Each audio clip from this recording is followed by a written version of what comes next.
¿Qué tal? Muy buenas noches, chicas, nuevamente con ustedes. Mi nombre es Rubí Salazar, voy a ser la profesora el día de hoy para el taller nuevamente, ¿no? Los días martes, talleres faciales y los días jueves, técnicas corporales. El día de hoy vamos a ver lo que es el lifting facial, ¿sí? Mediante el uso de enzimas recombinantes, ¿no? Hoy por hoy, uno de los activos con mayor demanda dentro de los tratamientos faciales, sea para reducción, perfilamiento y justamente lifting. Y esto es gracias pues a los beneficios o bondades que nos brindan estas enzimas, ¿no? Estos elementos que van a reacondicionar, van a sintetizar, transformar, en realidad hay muchas palabras que se pueden asociar justamente a los trabajos que hacen estos elementos que se van a ingresar en varios planos, plano profundo, medio y superficial, dependiendo de la técnica a la cual se vaya a aplicar, ¿no? Y claro está, también de acuerdo al criterio del profesional en base a la experiencia y a la clínica visual que se aplique al momento de evaluar al paciente. Muy bien, chicos, entonces iniciamos con el taller el día de hoy. Miren, si hablamos o hacemos referencia a lo que es lifting, ¿no? Si bien es cierto, es un término en inglés, pero lifting o lift hace referencia a lo que es elevación, ¿no? Levantar. Entonces, eh, o también, ¿no? Hoy por hoy se están utilizando otros nombres, ¿no? Cover up o bioestimulación up. eh, y esto es ¿por qué? Porque todo hace referencia o trata de dar a entender que es hacia arriba, ¿no? Llevar tejidos o técnicas que estimulen la conversión nuevamente de este óvalo facial, ¿no? Generando el perfilado, reposicionando, etcétera. Entonces, si estamos hablando de una técnica de lift, de elevación, quiere decir que para poder aplicar esta técnica tiene que haber una caída previa, ¿no? Si no, no tendríamos por qué aplicar una técnica de lifting.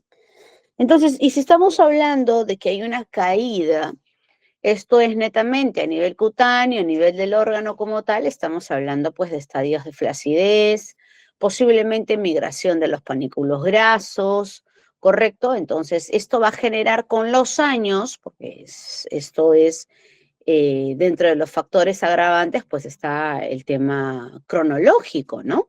Se va a ir envejeciendo, no solamente la piel, sino las estructuras internas, ¿no? Este tipo de células estructurales e inclusive, ¿no? Elementos proteicos que lo que buscan es dar soporte, sostén, tensión en la piel, ¿verdad?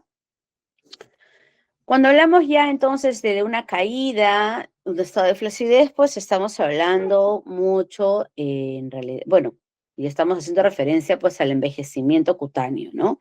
Y ese envejecimiento se va a dar por varios factores. Dentro de ellos tenemos los factores endógenos y los factores exógenos. Endógenos, pues, son los factores internos, ¿no?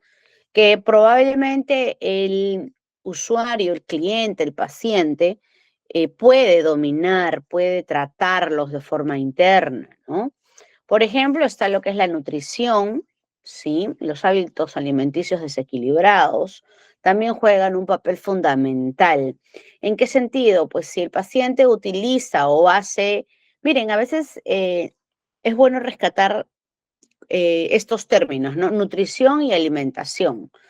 La nutrición, pues viene de qué? De nutrientes, ¿correcto? Entonces, hay pacientes que, por ejemplo, están haciendo una dieta porque quieren bajar de peso o quieren mantener un régimen como tal, ¿no? Dietario. Pero ¿qué sucede? Que en este proceso de régimen dietario, cuando no es seguido por un profesional o no hay conocimientos idóneos para ello, el paciente pues deja de consumir muchas cosas porque escuchó o porque vio o porque en el TikTok o porque en el YouTube, que en el Facebook vio. Pero no hay mayor referencia o fundamento. Y esto, más aún, no tiene el soporte. ¿En qué sentido? De que las dietas o los regímenes dietarios deben de ser adecuados acorde al peso, estructura corporal, em, los hábitos propios del paciente, a qué se dedica, en qué trabaja, ¿no? Están los factores estresantes. O sea, hay muchos elementos que van a tener que entrar en cuestión para poder dar un régimen dietario. ¿A qué voy con esto? De que la gran mayoría, o sea, todavía, poco a poco se está dando esto de la cultura de ir con un asesor, ¿no? Con un profesional en la nutrición. ¿Y qué sucede? De que empiezan a hacer sus dietas descartando diversos tipos de comida sin tener muchas nociones sobre ellos, simplemente con el tema de dejar de comer, reducir su porción, etcétera, etcétera, etcétera. Inclusive, ¿no? Se someten a grandes horas, o por así decirlo, grandes volúmenes de tiempo donde el cuerpo se somete a mucho esfuerzo o mucho estrés.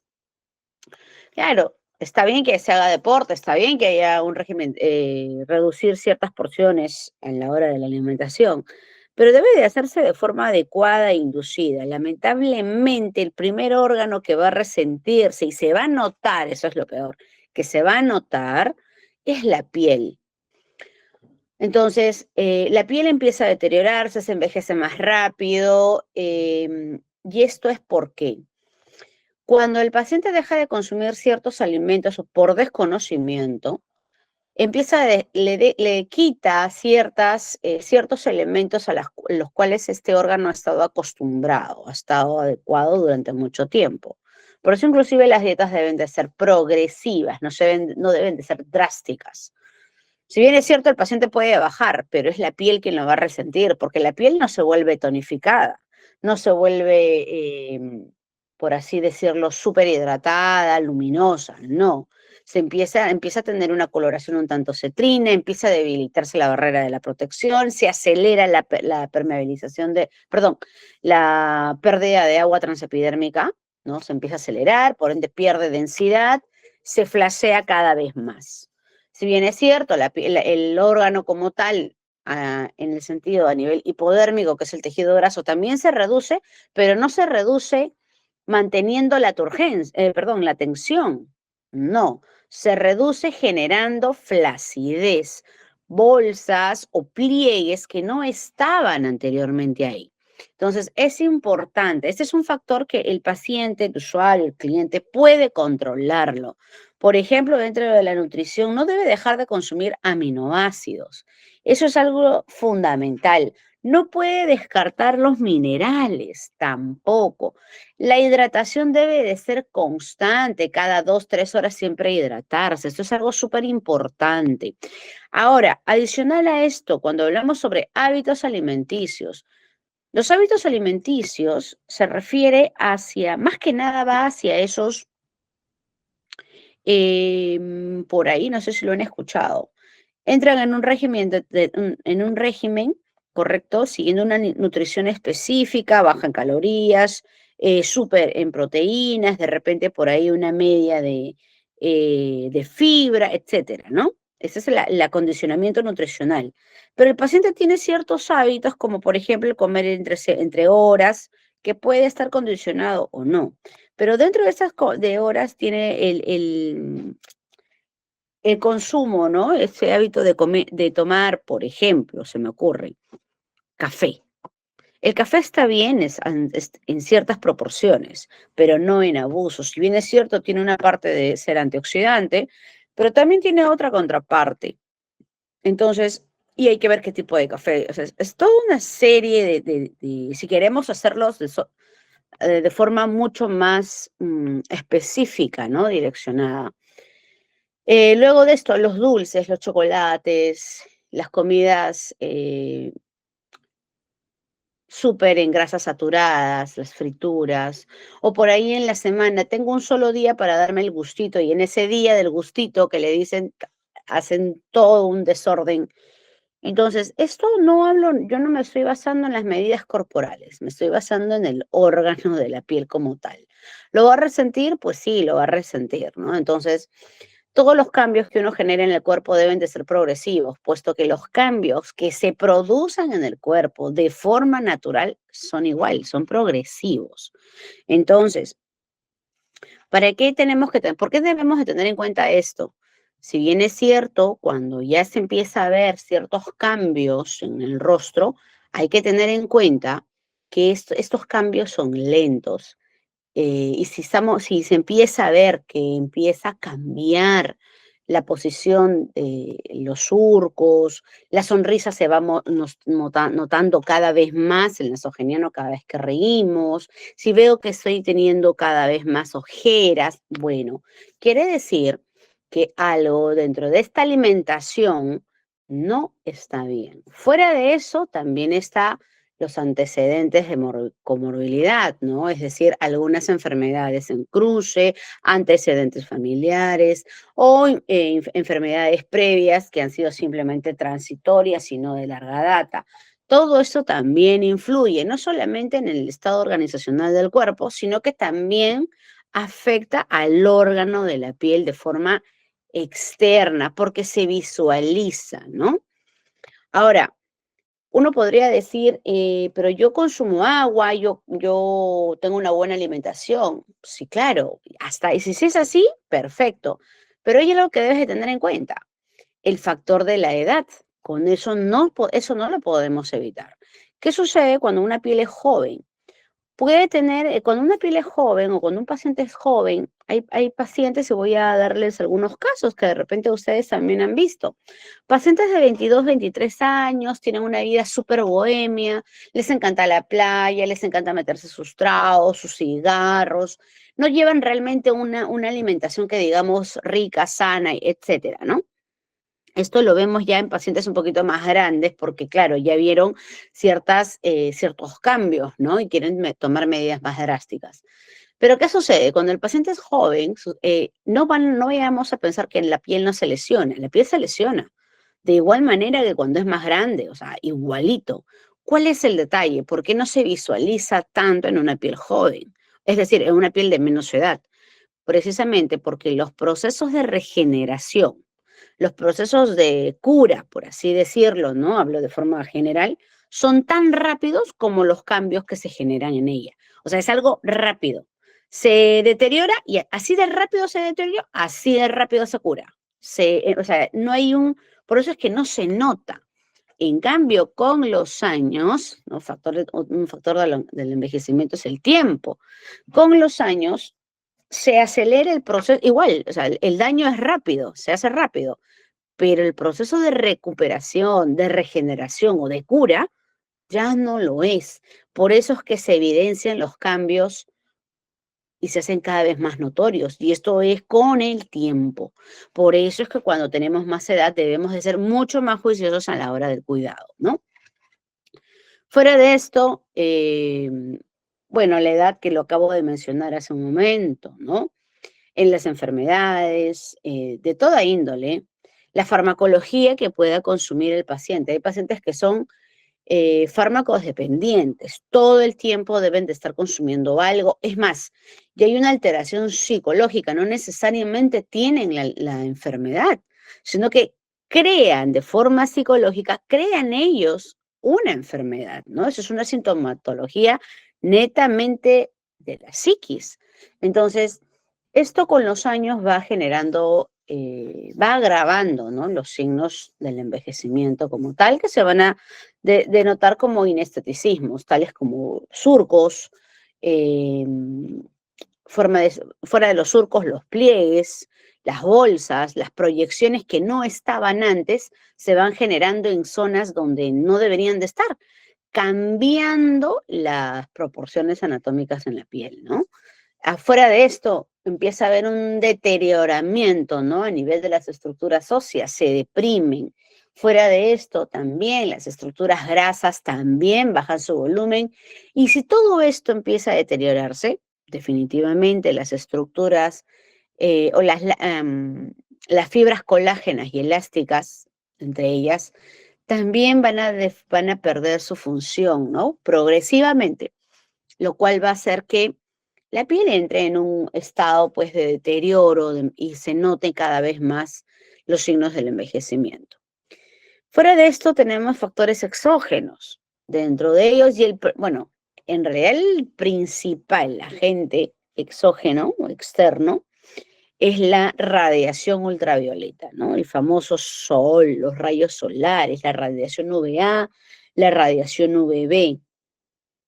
Sucede que estos deterioran a sobremanera el órgano cutáneo, ¿no? La piel, y hablamos a niveles, o sea, lo peor es que ni siquiera es por encima, esto es a nivel interno, deteriora la piel en niveles, nivel superficial, nivel profundo, es decir, deteriora a nivel epidérmico y a nivel dérmico. A nivel epidérmico empieza a haber una lesión propiamente de los queratinocitos, empieza a haber una sobreestimulación de las células melánicas generando pigmentaciones difusas, ¿no?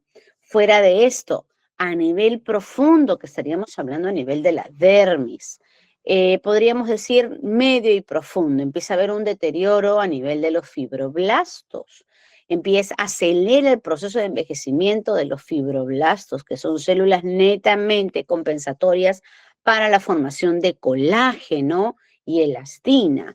Aparte que también son productoras de elementos que forman, que van a contribuir a la formación del hialuronano en la piel.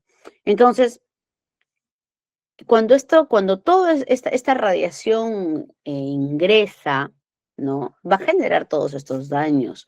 Es más, uno de los daños más asociados directamente, o sea, es algo directo, mejor dicho, de la radiación, y esto nos damos cuenta en consultorio cuando llega el paciente, empieza a tener un estado de rítides total en el rostro, ¿no?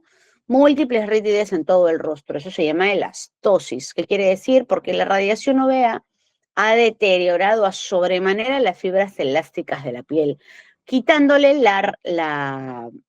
esta posibilidad de retracción propia que tienen las fibras elásticas. Al deteriorarse, estas fibras elásticas pierden, es como si fuesen elásticos gastados o expuestos al sol por mucho tiempo. ¿Qué le pasa al elástico? Se rompe, ¿no? Se quiebra. Lo mismo les pasa a las fibras elásticas, dando un cuadro de elastosis, pues, ¿no?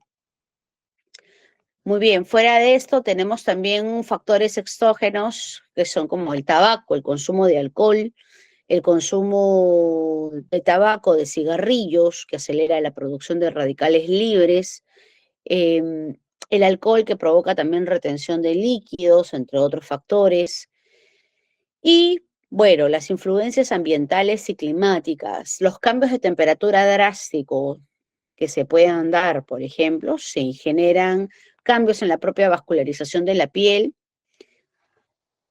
que pueden tal vez generar estadios de sensibilidad. Y si hay un estadio de sensibilidad, es un indicador de que está habiendo una pérdida de hidratación, ¿no? Este factor hidratante se está perdiendo, se está produciendo una irritabilidad a nivel superficial y profunda, por ende los capilares sanguíneos se dilatan, ya no genera una muy buena función de oxigenación en el tejido, dando como consecuencia un envejecimiento de la piel también, ¿no?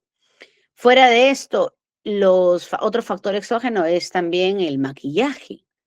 Hay pacientes que son de usar maquillaje mañana, tarde y noche, todo el día. Y claro, con el maquillaje tapas todo, eliminas todo, corriges todo, es todo un cambio. Pero cuando se quitan el maquillaje a veces pasa, y lo digo abiertamente, que son dos personas diferentes, una con maquillaje y otra sin maquillaje. Entonces, si ya la piel tiene un daño, si ya la piel tiene daño, lo único que está haciendo el paciente es de forma cosmética taparlo, pero no se está dando cuenta que está agravando cada vez más esa lesión. Por ejemplo, yo tengo algunas pacientes que tienen o que han venido con acné, ¿no? Han venido con acné bien maquilladas, bien maquilladas. Y cuando asisten a consulta nuevamente, las veo maquilladas. Y ya una de las indicaciones es no usar maquillaje. Ya no pueden usar maquillaje si están en tratamiento, si lo que quieren o lo que se busca es erradicar, por ejemplo, esa alteración. Entonces, ¿qué sucede? Es un hábito, ¿no? Eso es un hábito, muy difícil de erradicar en el paciente, porque inclusive tiene que cambiar también su propia visión, ¿no? De sí mismo. ¿Por qué? Porque está acostumbrado a verse o a verse pintado, pintada, maquillada, polveado, etcétera. Fuera de esto, el uso también fuera del maquillaje, ¿no? El uso de productos de dudosa procedencia. Ah, por ahí. No hace mucho en realidad vino conmigo una paciente que quería mejorar el estado de la piel, las pigmentaciones, ciertos rayos cutáneos que presentaba. Y cuando le pedí, por favor, que la siguiente consulta viniera con su skincare, porque me dijo, yo tengo una rutina de skincare. Dije, ok, perfecto. Me trajo su rutina de skincare. Bueno, resultó que ninguna de las líneas que me había traído, porque serían como 12 frasquitos, ninguno de los frasquitos lo había visto, o sea, dentro de los cuidados eh, para pacientes con alteraciones dermatológicas, digamos, ¿no? Entonces dije, bueno, aquí hay un desorden. Uno, no hay una buena guía. Dos, se aplica todo porque quiere aplicarse. Y a veces, no siempre tener mucho es lo mejor. Y no siempre todos los productos que salgan en el Internet son los mejores, ¿no? Siempre es bueno acudir a un especialista, siempre es bueno tener, o por lo menos tomarnos la molestia, ¿sí? Y eso es un mensaje para todos los que están aquí, tomarnos la molestia de saber qué cosa contiene esto, qué cosa es tal producto, ¿no? Así está en inglés, no importa. Lo busco en internet, veo a qué se refiere, veo qué otras alternativas hay. O de repente me jala mayor información u otras referencias, porque al fin y al cabo te lo estás colocando o el paciente se lo coloca en el rostro. Y después termina con peores lesiones. Y no es por el tratamiento, sino es por los productos que se está aplicando en casa. Si bien es cierto esto que mencionas, es muy difícil de cambiar, es muy difícil, porque claro, el paciente no quiere perder esa inversión que hizo, pero ojo, es una inversión que se hizo sin conocimiento, sin saber, simplemente porque vive en el TikTok. Lamentablemente el Internet, si bien es cierto, está cargada de mucha información, pero es información que a su vez puede llegar a desinformar al paciente porque no le va a dar una ruta idónea o una guía idónea, porque los casos que se muestran son únicos, son solamente de ese paciente. Lo menciono porque he visto en realidad varios pacientes que ven por aquí, ven por acá, y claro, hace poco que me llegó esta paciente con 12, 13 productos y me quedé sorprendida, entonces dije, bueno, a ver, claro, productos chinitos, coreanitos, que los compró en el centro, que los compró en una tienda en no sé dónde. Entonces, bueno, si al paciente hay que inculcarle que eh, los cuidados que debe de tener con su piel, no solamente es lo que uno como profesional le va a aplicar, porque claro, la responsabilidad de nosotros como profesionales del área es colocarle lo que debe de ser para el paciente, ¿no? O sea, es algo direccionado a el paciente y sobre la alteración que se quiere tratar. En cambio, el cliente lo que hace o el paciente lo que hace es comprar, por por lo general, lo hace sin guía. Cuando llega nuestro paciente, la guía y el que va a guiar esta compra, no necesariamente te va a tener que comprar tus productos, pero dale una alternativa, ¿no? Dale una gama. Mira, estas son las líneas que puedes utilizar. Estas son las herramientas que puedes tener. O sea, instruirlo, ¿no? Lo recalco porque son muchos los pacientes, bueno, son varios los pacientes que tienen este conflicto, ¿no? Y creo que es algo que se está olvidando en el gabinete. ¿A qué me refiero? Porque escucho también a muchos profesionales que lo ven como un tema, no, pero ponle aquí, ponle acá, véndele esto, véndele otro. Ojo, no solamente es el tema lucrativo, ¿no? También es el tema del acompañamiento, porque somos al fin y al cabo consejeras, ¿no? O consejeros. Muy bien, entonces, como si se dan cuenta, son diversos los factores. Entonces, todos estos cambios van a ir generando definitivamente diferencias en la piel como tal, ¿no? Esta lo va a resentir muchísimo. Y si no hay una buena guía, si no hay una buena, inclusive un buen uso de activos en el gabinete, también nosotras tenemos si bien es cierto, somos la guía, pero también nuestros productos deben de ser de primera línea, ¿correcto? No voy a utilizar productos que los encuentro en el supermercado, pues no, por ahí estamos mal. No voy a usar productos que los compro en un catálogo, no sé, de X marca.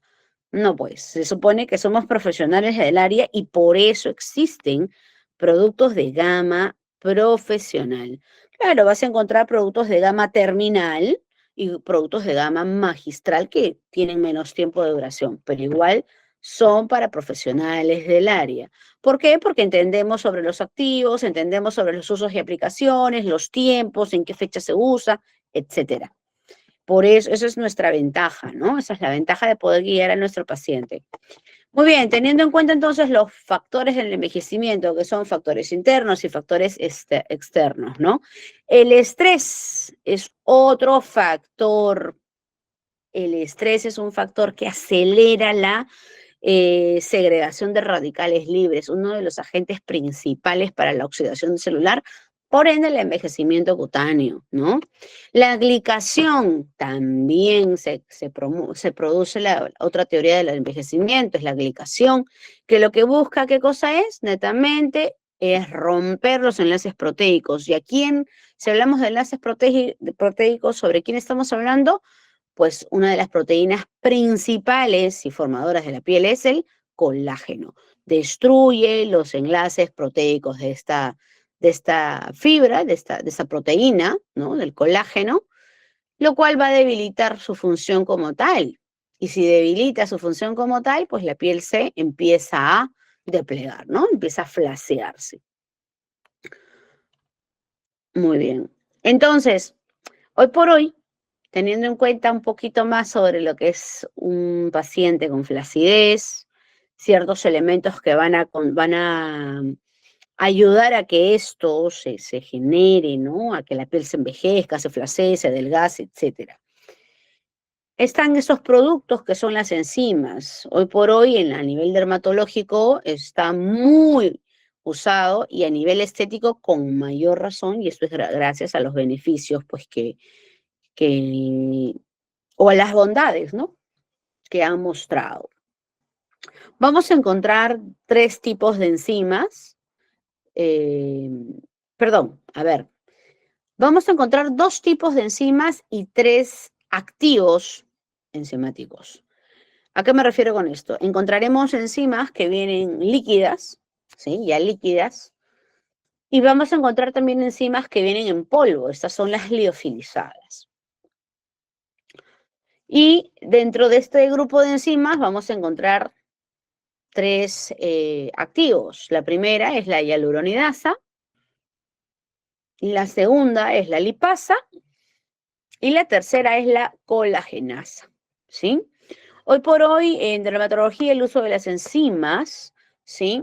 Es un verdadero boom, ¿no? En los tratamientos tanto faciales como corporales. En el rubro de la medicina estética o en el rubro estético, también, puesto que da resultados rápidos y duraderos, aparte de que brinda seguridad en el procedimiento, tanto que este activo, pues no muestra en realidad signos de generar algún tipo de lesión como tal, ¿no?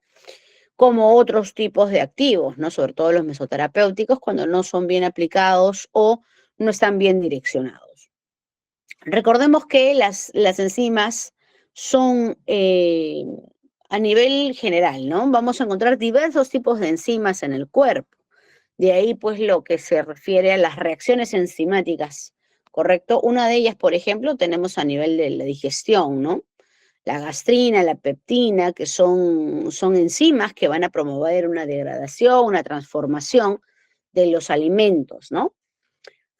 Luego, a ver, las enzimas como tal tienen la función de ser catalizadoras, ¿no? Estas van a convertir, van a promover, ¿sí? Una conversión, una transformación de forma muy rápida en el organismo. Esto es algo muy importante. Las enzimas trabajan rápido y son directas.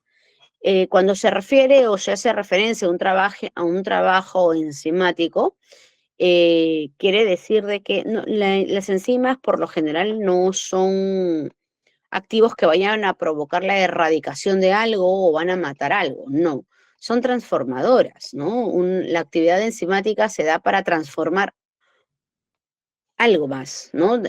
Transformar este elemento en algo más, algo mejor y beneficioso, claro está. No existe ningún elemento hasta el momento que pueda reemplazar la acción de las enzimas. No hay hasta el momento algo que tenga o que haga la misma acción o mejor que ellas. Las enzimas están principalmente pues implicadas en el proceso de envejecimiento por el tipo de enzimas que se vaya a utilizar e inclusive también en tratamientos para la reducción de medidas, perfilamiento corporal y facial. Entonces se puede utilizar en realidad en diversas alternativas, perdón, en diversos tratamientos, puesto que nos brindan diversas alternativas de tratamiento para los pacientes de acuerdo a las alteraciones que estos presenten. Es utilizada tanto para eliminar la grasa localizada, moldear, afinar, como ya le venía diciendo. Si tengo una paciente que tiene celulitis compacta, flácida, si tiene un estadio grado 1, grado 2, grado 3, ¿correcto? Es decir, no entra a lo que es ya una patología como tal.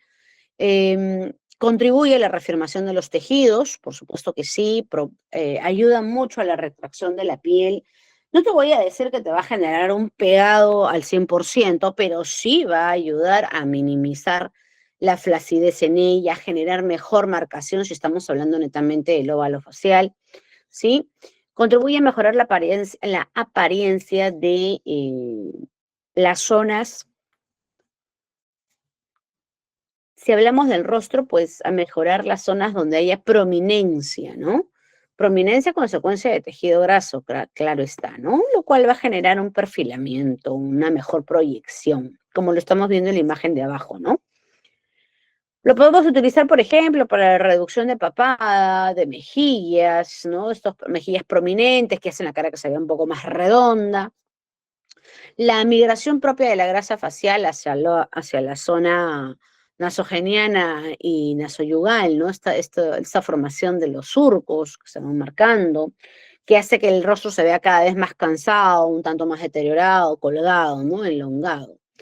En los pacientes, por ejemplo, en el área del pecho, ¿no? De los pectorales, hay pacientes que se les desarrolla el área del pecho como si fuese una sumama. El levantamiento de glúteos para eliminación de grasa, sobre todo la grasa circundante, tanto el glúteo abalconado cuando se promueven, o sea, mejor dicho, se forma, ¿no? Esta parte grasa en la parte superior, o inclusive en la parte central, ¿no? Deteriorando o eliminando prácticamente el quiebre que debería de haber. Esta doble sonrisa que se forma en la parte baja del glúteo también. Como tratamiento anticelulítico, bueno, claro, porque va a romper, o mejor dicho, va a desgregar, ¿no? Estos nódulos que se van a ir formando, va a ayudar nuevamente a la reconversión de este líquido circundante que se ha vuelto viscoso por su propia retención para que sea posteriormente drenado. Y bueno, es un tratamiento que si es que existiera, por ejemplo, en la zona del rostro, retención de líquido y a la vez grasa, pues, por ejemplo, en la zona infraauricular, va a ayudar muchísimo a eliminar estas prominencias, ¿no? Estas acumulaciones. Los tipos de enzimas que vamos a encontrar. Tenemos el ácido hialurónico, ¿correcto? Y su enzima correspondiente, en realidad la enzima correspondiente vendría a ser la hialuronidasa. Muy bien, la hialuronidasa trabaja en función al ácido hialurónico. Nosotros en la piel tenemos el hialurónico como elemento fundamental, ¿no? Recordemos que este elemento es una sustancia viscosa, acuosa, considerado es un mucopolisacárido, ¿sí? Es un componente esencial, formador o que contribuye a la formación de la matriz extracelular y se encarga de la adhesión, ¿no? De estas células. Ahora, contribuye también a la captación y absorción de agua, ¿no? Mantiene la piel hidratada. No es un hidratante, es un captador de agua, ¿no? Lo cual hace que la piel se mantenga hidratada. Y también le da cierta flexibilidad. Es un elemento extremadamente hidrofílico, tiene alta capacidad de hidrocaptora, contribuye a la hidratación propiamente de la piel Y bueno, con los años este elemento se va perdiendo, porque acordémonos que el factor de hidratación se va perdiendo, ¿no? Empieza a haber una evaporación transepidérmica de agua. Entonces, fuera de esto, lo poco que queda empieza a tener o empieza a perder la humedad con la que cuenta, generando que esta sustancia que tiene cierta está en un estado entre viscosidad y fluidificación, ¿no? Se vuelve cada vez más densa, entonces ya no genera realmente o ya no tiene esta función hidrofílica, ¿no? Va perdiendo esto. Entonces, al no ser hidrofílico, no tener la atracción por el agua, ya no atrae más agua. Y esto va a hacer que cada vez más con el tiempo la piel se vaya deteriorando, se vaya aplanando, por ende, mostrando cada vez más los rasgos del envejecimiento. Entonces, ¿qué hace la hialuronidasa? ¿En dónde entra esta enzima? La hialuronidasa, por ejemplo, es una enzima que se dedica netamente a la degradación del hialuronano, es decir, de este mucopolisacárido existente en la piel, ¿sí? Pero de todo el hialuronano, sí y no, porque realmente las enzimas se localizan y ahí trabajan, no tienen un grado de migración realmente. ¿Qué es lo que va a hacer esta enzima? Va a despolimerizar, es decir, esa sustancia que se ha vuelto cada vez más densa, es decir, ya no es viscosa, sino se vuelve cada vez más densa, más todavía, por ende ya perdió la fluidez, ya perdió la cohesión como tal, la va a despolimerizar, va a romper su estructura como tal, la va a degradar para luego contribuir a una retransformación de este. Ahora, al generar la ruptura o la despolimerización de este producto, la degradación de este, ¿qué va a hacer?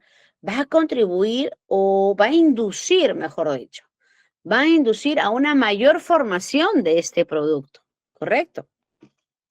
Y es ahí donde se beneficia el tejido, porque si está contribuyendo a la estimulación para la neoformación de este producto, ¿no? Que es un mucopolisacárido o polisacárido también, porque está formado por dos disacáridos. Entonces, ¿qué sucede? Justamente este ácido hialurónico o este hialuronano empieza a tener mayor fluidificación, menor densidad y se promueve la viscosidad, ¿no? Haciéndolo cada vez más permeable, ¿qué quiere decir? Más atrayente hacia el agua, lo cual va a contribuir a que todas las células que estén alrededor de este elemento, es decir, del tejido conectivo, pues mejoren su calidad y su condición, porque este producto que se está retransformando está trayendo agua, ¿sí? Generando mayor hidratación. No te digo que la hialuronidasa, ya me va a hidratar la piel, es un hidratante. No, contribuye a la neoformación de hialuronano. ¿En dónde lo puedo colocar? En pacientes donde, por ejemplo, vea que hay una retención de líquido, no, ese líquido, ese hialuronano ya no está cumpliendo su función. Es más, pacientes que tengan las ojeras y fuera de ojeras tengan bolsas, ya, ahí que está viendo, hay una retención de líquido y de grasa. Ese líquido, el organismo como tal ya no lo puede drenar. Como está teniendo una retención, se ha vuelto cada vez más denso. Entonces eso hay que despolimerizar. Fuera del producto graso que tiene otro tipo de enzima a trabajar. Fuera de esto, ¿qué va a hacer? Va a reacondicionar el área y va a promover que empiece a haber una reactivación de la microcirculación en la zona. Entonces, para esto me sirve la hialuronidasa, ¿no? El otro elemento que tenemos es la colagenasa y la colagenasa va a trabajar directamente sobre el colágeno. Recordemos que si hablamos de colágeno estamos hablando de una familia extensa, ¿no? De 21 a 27 tipos de colágeno existentes dentro de los colágenos y los procolágenos. En la piel exclusivamente vamos a tener colágeno tipo 1, tipo 2, tipo 3, tipo 4 y procolágeno, claro está. Ahora, el colágeno como tal es una proteína, ¿sí? Es una superfamilia de proteínas y es rico pues en glicina, prolina y hidroxiprolina. Sí, Catalina, las diapositivas se les va a enviar terminando el taller, automáticamente les envían el material y el video. Ok, entonces, el colágeno, sí, el colágeno sirve, o mejor dicho, cumple la función de ser estructural. Esa es su función, generar estructura y soporte. Es lo que hace que, por ejemplo, en nuestro rostro joven tengamos proyección de los pómulos, las mejillas puestas en su lugar, perfilamiento del ángulo mandibular, ¿no? Se mantenga en su sitio, no aparece ningún tipo de proyección adicional. ¿Y eso es por qué? Porque justamente estas láminas o fibras colágenas están manteniendo su firmeza, ¿no? Mantienen todo en su lugar, no le dan pase a ninguna migración, porque ojo, también el peso es uno de los eh, mejor dicho, el peso no, la gravedad es uno de los elementos que va en contra de la función propia del colágeno, ¿no? Entonces, claro está, nuestra piel está todos los días sometida a la gravedad. Es por esto que con los años se va colgando, ¿no? Se va flaseando. El colágeno es una proteína que sirve de estructura y soporte, ¿correcto? Hacia otros tejidos.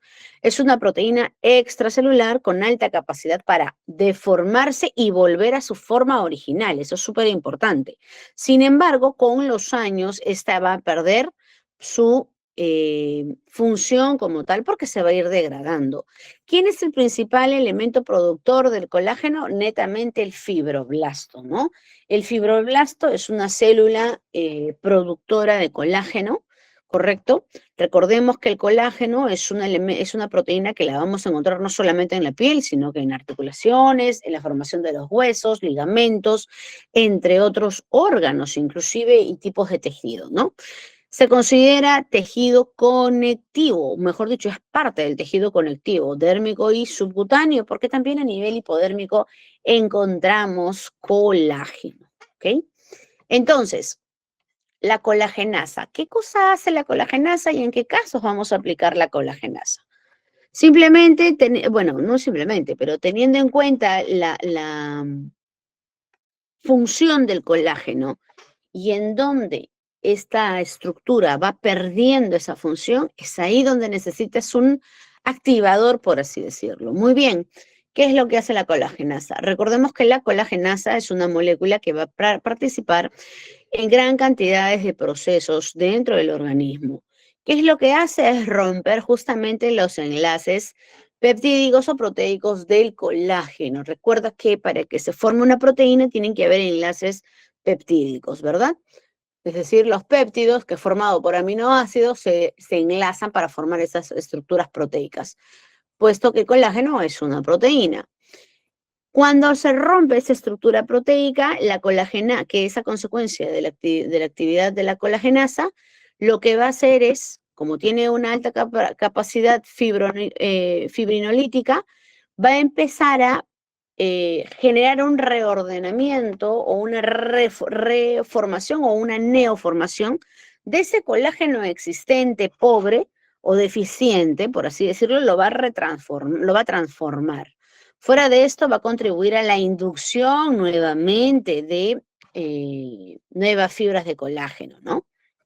Ahora, también hace lo siguiente, cuando hay estadios, por ejemplo, de una alteración propia en la formación del colágeno, ¿a qué voy? Por ejemplo, un estado de fibrosis, por ejemplo, una cicatriz queloide, ¿correcto?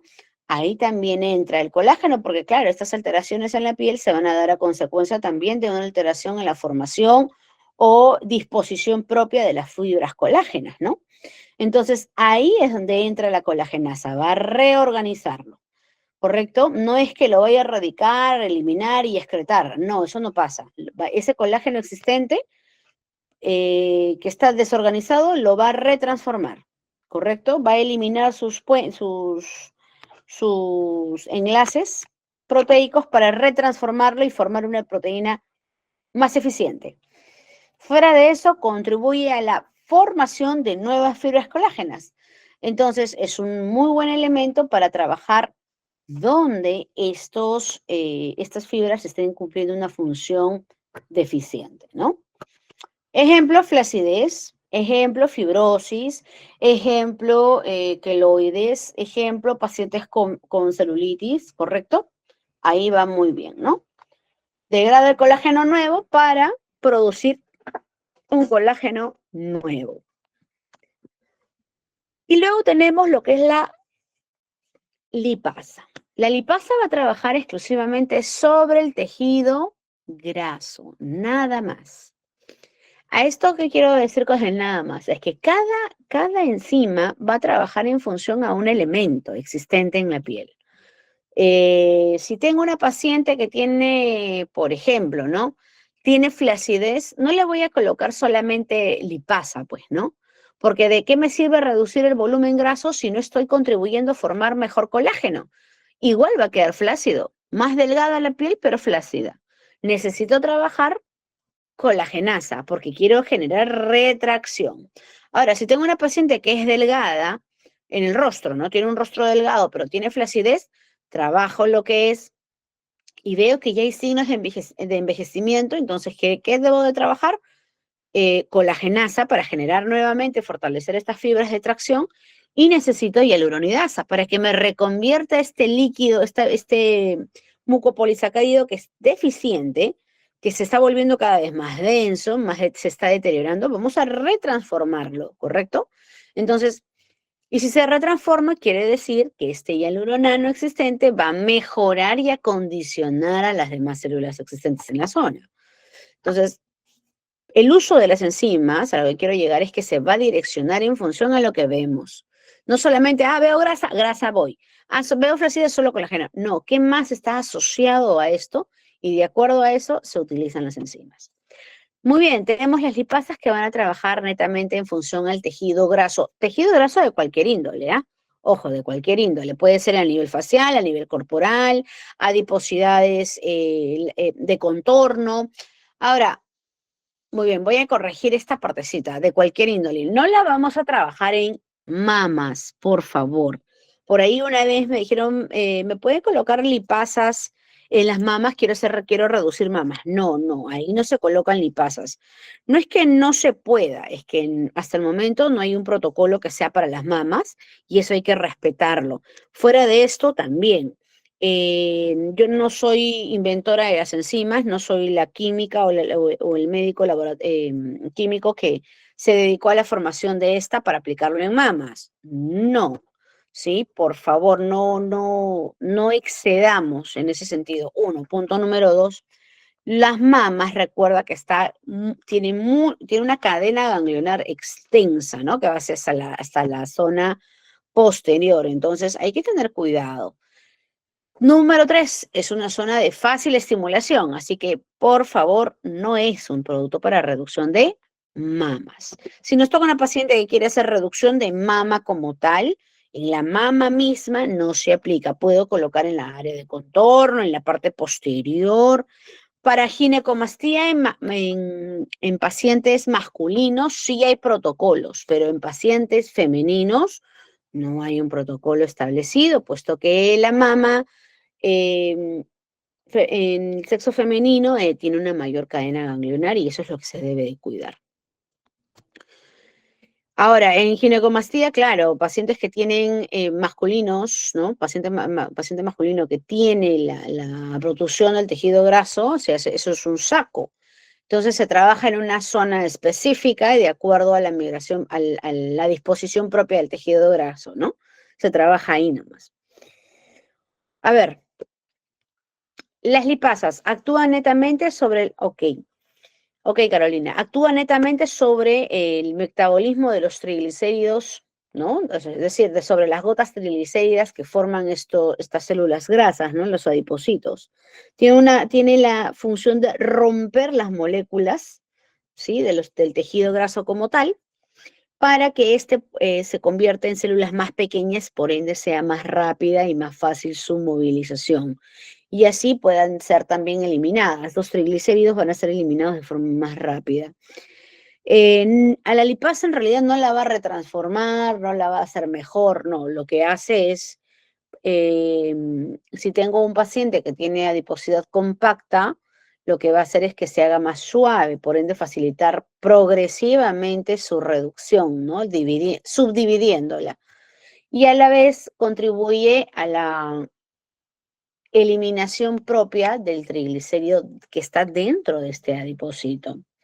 Son enzimas termoestables de bajo peso molecular, tiene potente actividad lipolítica y contribuyen, claro, para la disminución propia de estos tejidos grasos, ¿no? Que lo vamos a encontrar en diversas áreas corporales y faciales, porque en el rostro también tenemos tejido graso, ¿no? A nivel de contorno, a nivel de la zona central, ¿no? Entonces, o de la papada inclusive. Entonces, ¿se puede trabajar? Sí se puede trabajar. Por lo general, las lipasas a nivel del área facial se trabajan tanto en el tercio medio como en el tercio inferior.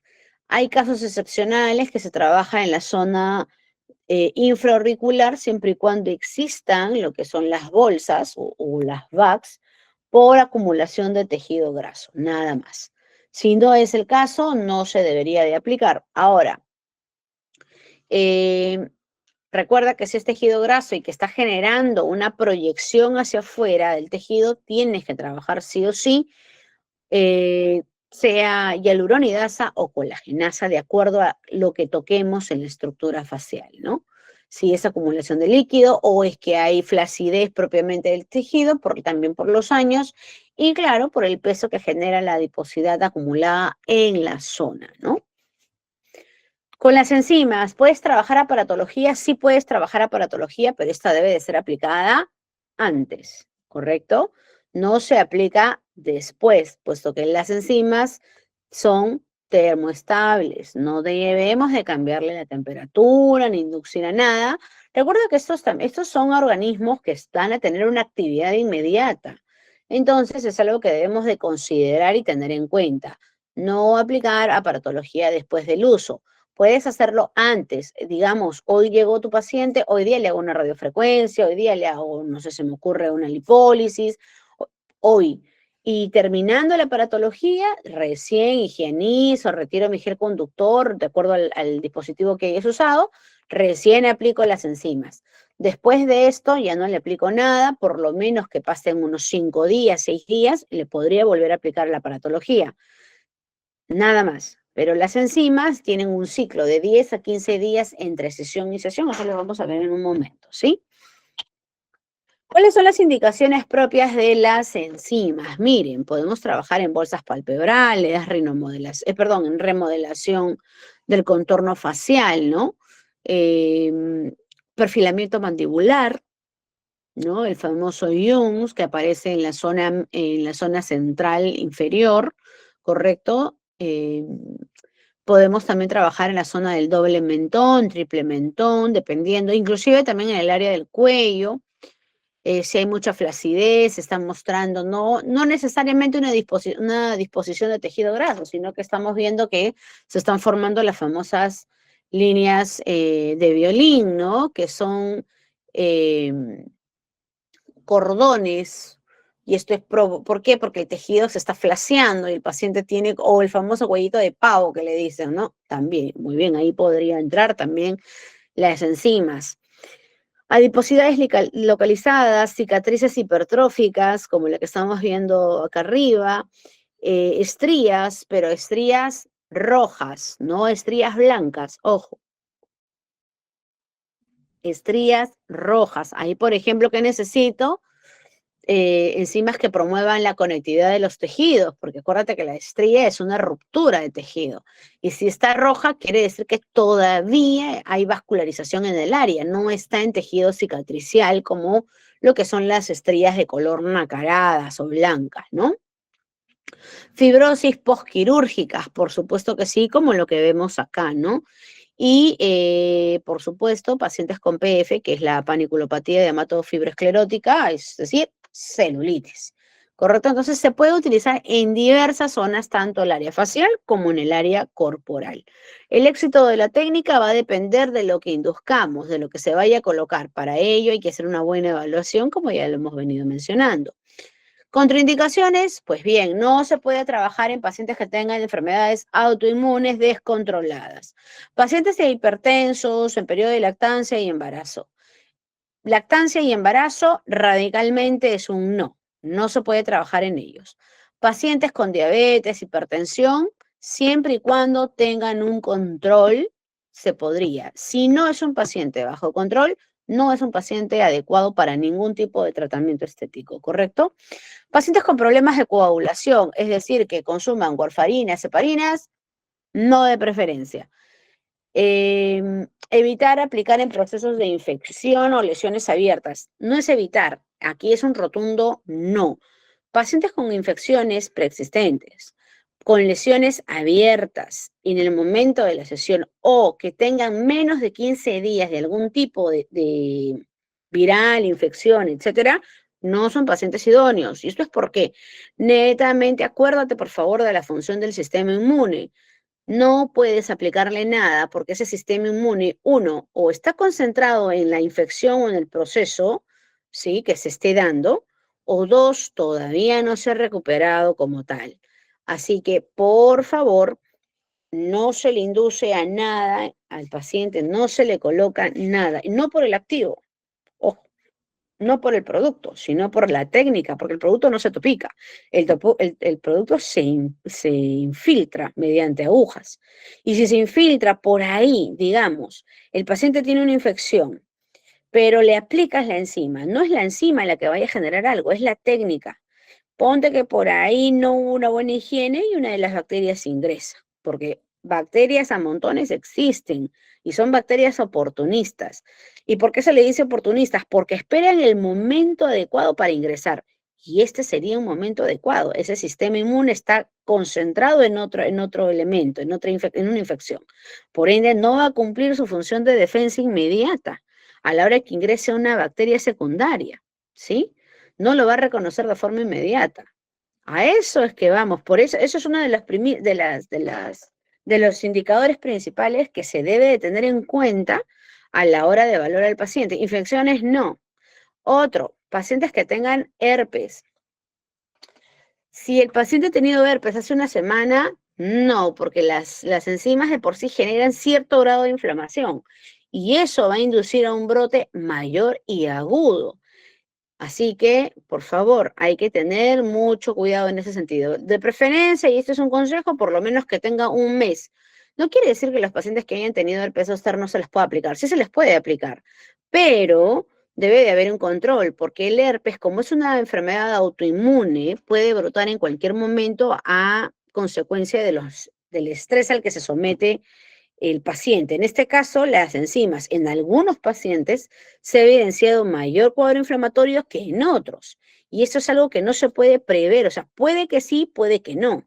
Entonces, en ese sentido hay que tener en cuenta. Por eso es que se espera un periodo más largo para poder trabajarlo, ¿no? En un paciente con esa condición. Pacientes que estén sometidos a procesos de quimioterapia o terapias biológicas referentes a temas oncológicos, por favor, no se trabaja. Hay muchos pacientes que sí quieren aplicarse las enzimas porque consideran que han engordado por la quimio, pero no es que han engordado, simplemente se han hinchado por retención de líquido y esto progresivamente va a ir bajando. Esto es algo que debe entender el paciente. No se le puede tratar a un paciente que esté en tratamiento, ¿no? Lo recalco de todas maneras, a pesar que para muchos puede ser algo obvio, bueno, de todas maneras vale el resalte de este punto, ¿sí? No aplicar más de 3 ampollas por sesión. Eso también es algo súper importante. La regla de casi de todas las marcas de enzimas, ¿sí? Es no aplicar más de 3 ampollas.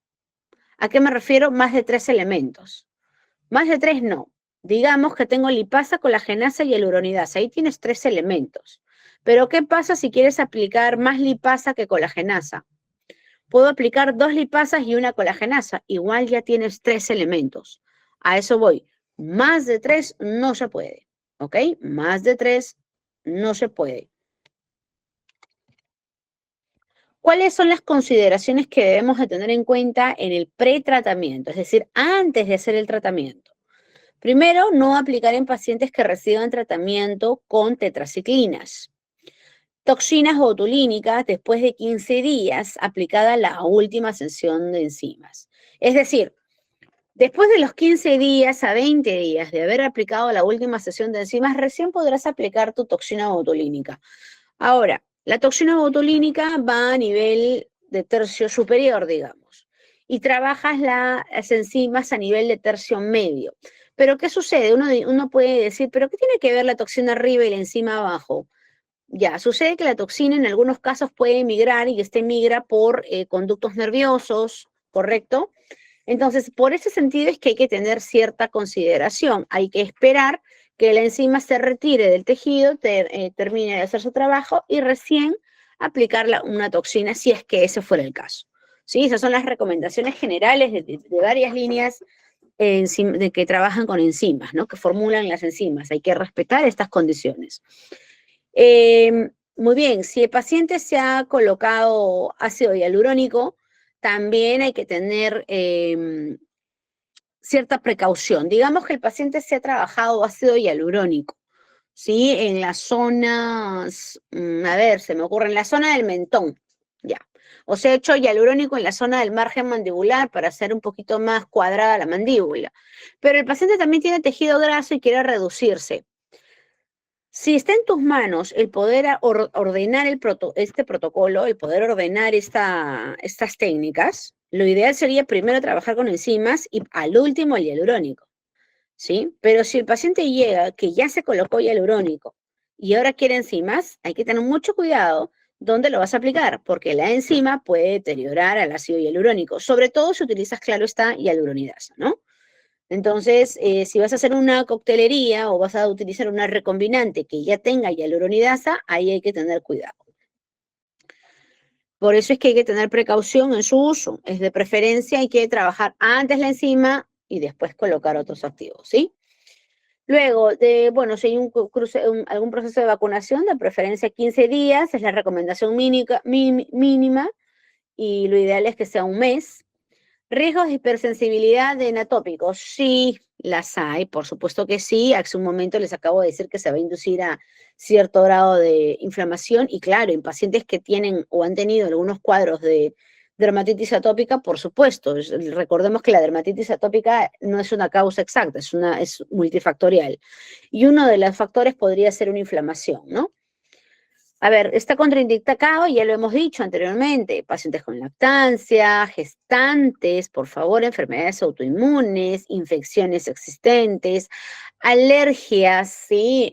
Hay pacientes que tienen urticaria. En este tipo de pacientes, sí es probable que se agudice o se exacerbe o se detone la alergia. No en la zona realmente, puede ser en otra zona, pero puede ser el paciente que tiene que tomar en estos casos de alergia, pues su antihistamínico, ¿no?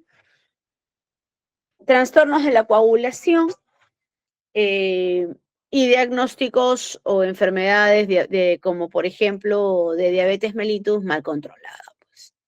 Consideraciones post-tratamiento, lo que el paciente debe de tener en cuenta después de la técnica, de la aplicación. Primero, la hidratación es súper importante. El paciente puede tomar recién, ¿no? un calmante recién al día siguiente, pasadas las 24 horas, no ese día. Por ejemplo, paracetamol, ¿no? De 24 a 48 horas, siempre y cuando sea necesario.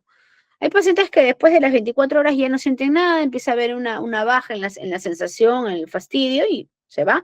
Como también han habido pacientes que no han sentido absolutamente nada.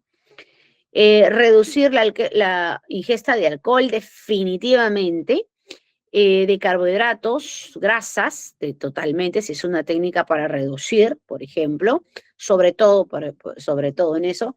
Bueno, en realidad cualquiera de las enzimas, ¿no? Porque estas van a generar un beneficio en la piel, entonces, si estoy tratando de generar un mejor efecto, promover una reorganización de ciertos elementos, pues no va a ingerir alcohol, ¿no? O no va a empezar a fumar, pues no va en contra de lo que se está haciendo. Evitar los baños de inmersión o baños a temperatura muy caliente, los saunas, ejercicio, la vasodilatación, ¿no? La hiperactividad en este momento no se puede porque acuérdate que ha habido producto, hay producto todavía.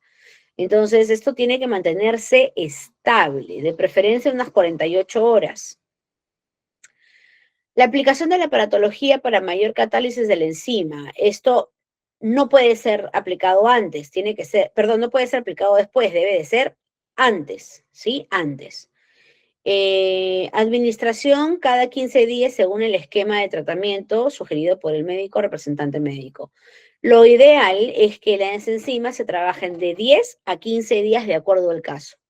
Si es un caso, por así decirlo, donde no hay tanta alteración, cada 15 días va perfecto porque ese es su tiempo. Pero si es algo más un tanto más agudo, si es por reducción de doble mentón, por ejemplo, de papá, y es regular, pues lo que necesitamos ahí es acortar un poquito más el tiempo cada 10 días. Si la paciente tiene mucha flacidez, de igual forma, cada 10 días. Si no es tanta, cada 15 días va perfecto. Aplicaciones clínicas de estas enzimas, por ejemplo, en la acumulación de grasa facial o corporal, tenemos la grasa submental, que es la submentoniana o la del doble mentón, para hacer una redefinición del óvalo facial en pacientes con lipodistrofias o alteraciones propias del tejido graso de diferentes volúmenes, a nivel corporal también, y pacientes con PF que les va excelente. Flacidez para generar un efecto lifting, ¿no? Progresivo, la retracción progresiva de la piel o este recogimiento progresivo. Pacientes con cicatrices atróficas, hipertróficas, queloides, cicatrices contracturadas, estas que generan una deformación en el tejido, también. Pacientes con fibrosis posquirúrgicas, ya lo hemos mencionado con anterioridad.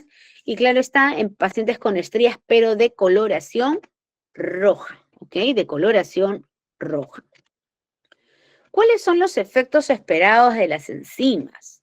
Recordemos que dentro de las 24 a 48 horas post aplicación se podrá evidenciar algunos hematomas.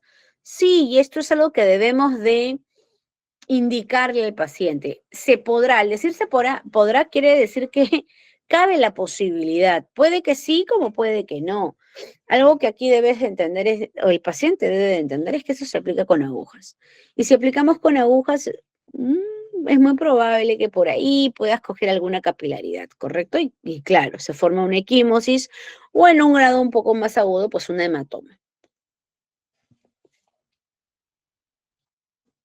Ahora, edema local, esto se va a mostrar, es más, inclusive en el mismo, al momento de la aplicación, al cabo de los 15 minutos, media hora, se va mostrando el edema.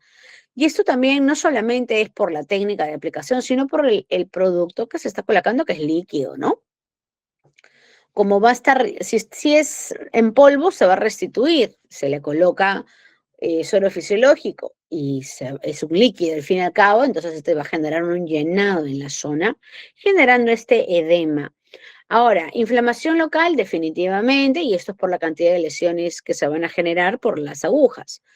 Eritema local, por supuesto, esto está condicionado también al proceso inflamatorio y del edema que se está generando. Eso es una reacción normal en función a la actividad enzimática que se va a empezar a producir en el tejido. Este eritema puede durar de 24 a 48 horas, no más. Como vemos aquí en la imagen de la derecha, por ejemplo aquí, ¿sí? Esta es una paciente que tiene bolsas palpebrales, ¿no? Tanto supra como infrapalpebral. Y esta es la disposición de las bolsas grasas. Entonces, en esta paciente se podría trabajar enzimas, por supuesto que sí. Y netamente al tejido graso, ¿no? Por supuesto que sí. Claro, el caso de hoy no es bolsas palpebrales, pero más que nada para conocimiento de ustedes se puede trabajar. La paciente de acá, por ejemplo, es una técnica de lifting, ¿no? Esta es una técnica de lifting, la paciente presenta surcos mucho más pronunciados, dando un rostro un poco más cansado. Vemos aquí la marcación mandibular, perdón, el contorno mandibular de la paciente se está pronunciando acá lo que son los yungs, estas pelotitas que vemos aquí son yungs, ¿sí? En cambio acá no, acá lo vemos más contorneado, ¿no? Aquí se nota un poco más, inclusive las líneas marionetas que se están mostrando a consecuencia de la migración propia del tejido graso, ¿no?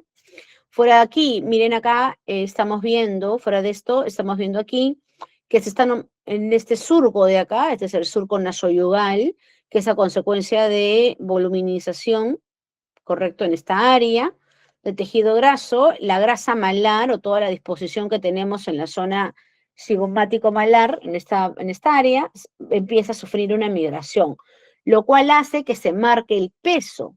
Se genera peso en la zona centrofacial, marcando cada vez más o pronunciando lo que es el surco nasogeniano, ¿no? Como vemos aquí. En cambio, si vemos a esta paciente, ya el surco nasogeniano ha reducido el tamaño, ¿no? Mejor dicho, la profundidad. Aún así sigue teniendo cierta disposición del tejido graso. Aquí estamos viendo que las líneas marionetas también ya no se notan tan profundas como la que vemos aquí. El contorno de los yungs también ha bajado, ¿correcto? Se ve más liso, ¿sí? Inclusive la pronunciación de la mejilla, la proyección como lo vemos acá, ¿sí? Que se ve acá más ancha la base, también se ha afinado. Entonces, a esto hace referencia lo que es un lifting, ¿no? Un lifting. Da un aspecto de la sanidad, de juventud, ¿no? De menos años. ¿Cuáles son los efectos adversos que se generan con la técnica? La primera, bueno, va a haber una inflamación local, definitivamente. Se puede asociar a procesos de cefaleas, es decir, dolores de cabeza, sí. Más aún todavía en pacientes que tienen ya de por sí la predisposición a las migrañas, ¿no? Bueno, en ellas es más probable que sí se detone más, tanto pacientes femenino como masculino, ¿ok? Fuera de esto, hipertermia sí puede haber, ¿no? Puede haber una elevación de la temperatura, por supuesto que sí. Para ello solamente el paracetamol o un supracal de 1 miligramo. Infecciones, y esto es a consecuencia de una mala asepsia, ya lo hemos hablado anteriormente, ¿no? Si fuese el caso, pues caballero, tiene que haber una terapia antibiótica.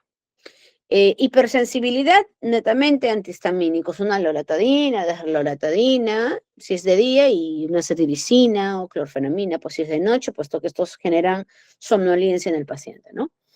Angioedemas, realmente no hay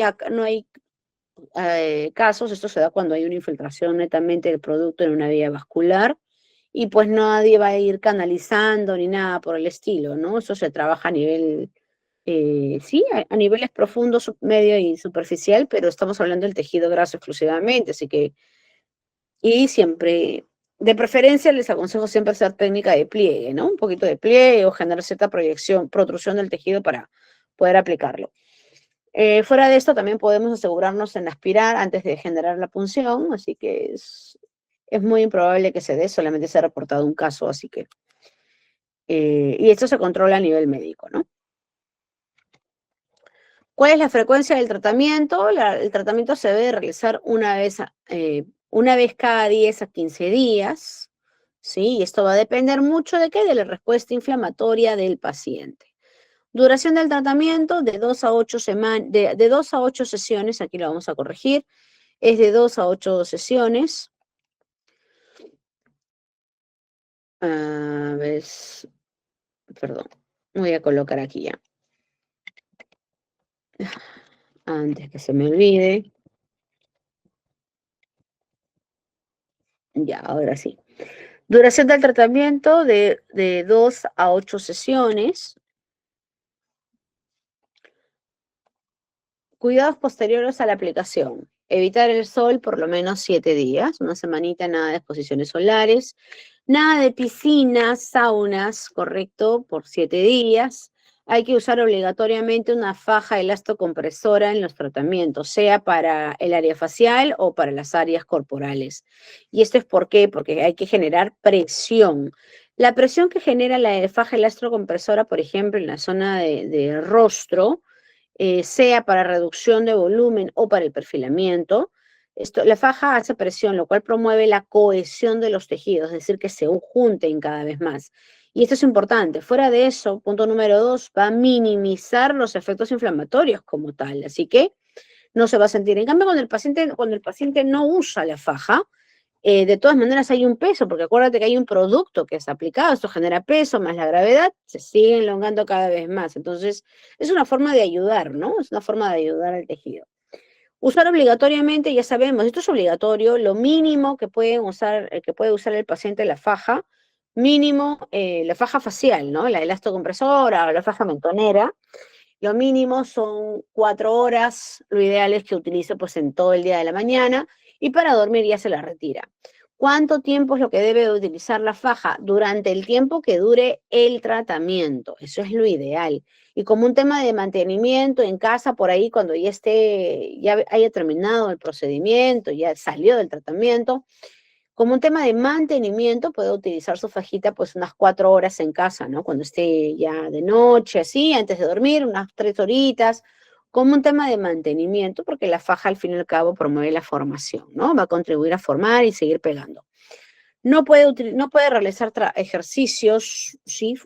Fuertes, nada de gimnasio, nada de hacer actividades que promuevan la aceleración cardiovascular de 24 a 48 horas, de preferencia que pase el proceso inflamatorio, porque se ha evidenciado que en muchos pacientes se les dice 24 horas y después de las 24 horas, como nunca, están todas ansiosas o ansiosos por ir al gimnasio. Y después están llamando en la noche que están hinchadas con la cara que parece ya que va a explotar. ¿Y esto es por qué? Porque se tiene que esperar que pase el proceso inflamatorio. Más aún, ¿qué sucede? Se puede agudizar el proceso inflamatorio, puesto que la enzima no se va en 24 horas, la enzima se queda de 10 a 15 días. Entonces, es por eso que se debe de respetar, que pase el proceso inflamatorio, que es la primera etapa del trabajo de la enzima. ¿Ok? Muy bien, ahora vamos a pasar a lo que es la dilución. En este caso vamos a trabajar con estas enzimas.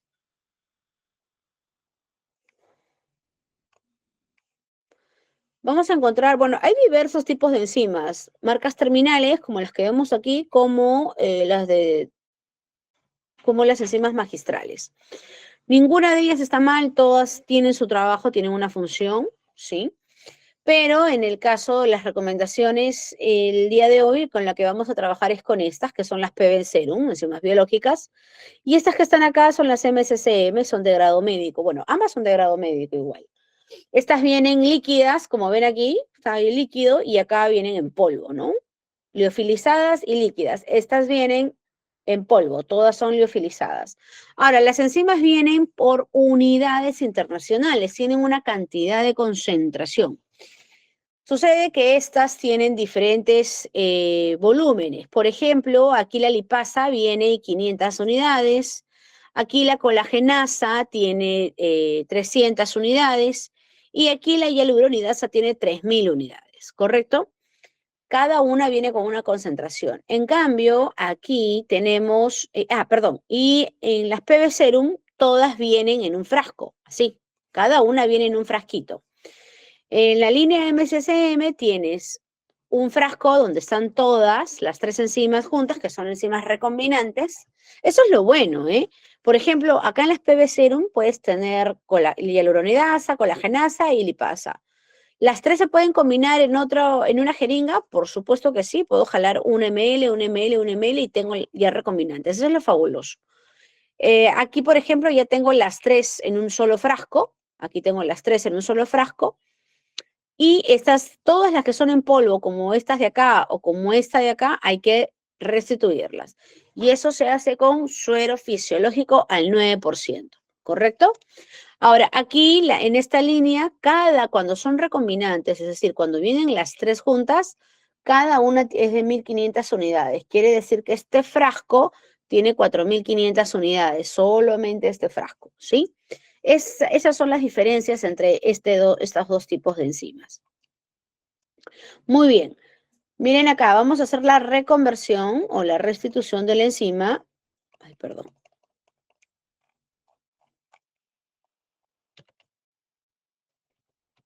Aquí. Listo. Tenemos acá la enzima, las PB Serum 1, 2 y 3. Vamos a utilizar los 3 frascos, ¿sí? Esta línea tiene dos fórmulas. La primera que es la dilución máxima y la segunda que es la dilución mínima.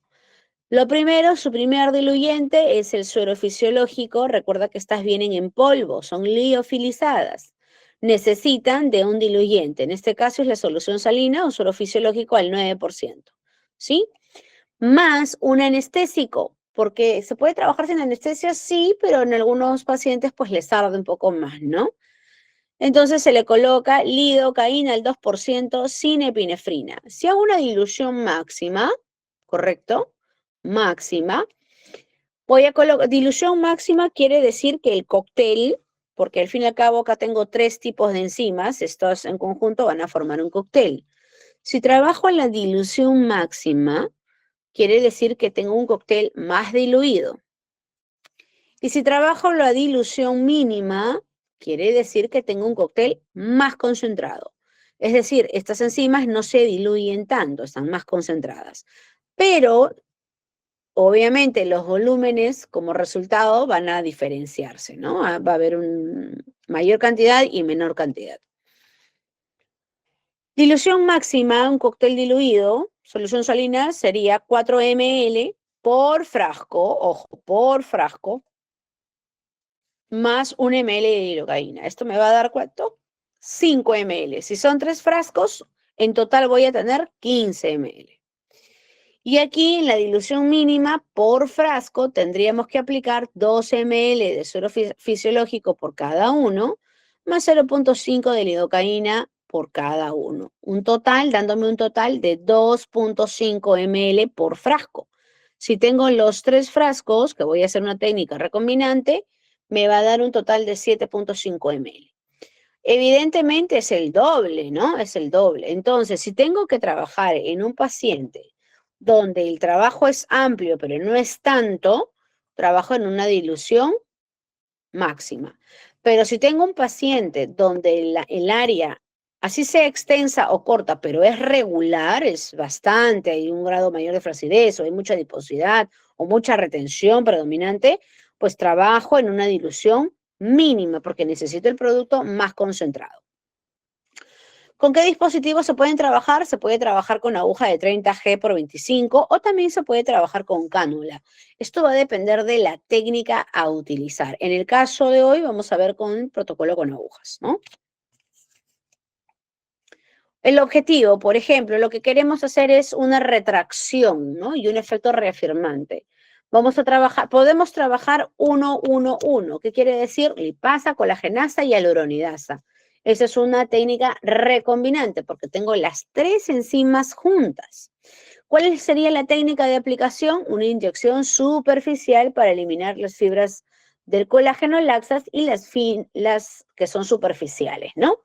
Ahora, ¿qué es lo que recordemos que lo que hace es promover la neoformación, que cuando se provoca esta neoformación, esa nueva formación de colágeno, ahí es donde se va a inducir a la retracción y este efecto tensor progresivamente. Recalco mucho la palabra progresiva porque no es en una sesión, son, de acuerdo a los grados, varias sesiones, 3 sesiones, 4 sesiones, dependiendo del grado que estemos tratando, ¿sí? Tenemos las enzimas PB Serum, que son estas, como estamos viendo aquí, y ya recordemos, no nos olvidemos de las diluciones máximas y de las diluciones mínimas. Miren aquí, esta es una paciente que se ha trabajado con enzimas, el antes y el después, se ha trabajado justamente en la zona del surco nasogeniano, la producción del tejido graso aquí y de la del Jung's. Y esta va a ir variando, ¿no? Va variando. ¿Cómo nos damos cuenta? Por el surco, la marcación del surco. No te digo que se va a eliminar, pero se va a minimizar notoriamente. Muy bien, entonces, aquí, por ejemplo, tenemos una paciente donde se está trabajando tanto la zona central como la zona infraauricular, por así decirlo. Se aplican puntos, ¿no? Si quiero hacerlo con aguja son puntos pequeños y si lo quiero hacer con cánula también, ¿no? Este es lo que vamos a ver ahora en práctica. Muy bien, a ver, ¿hasta aquí alguna pregunta? ver, voy a ver aquí. A ver acá.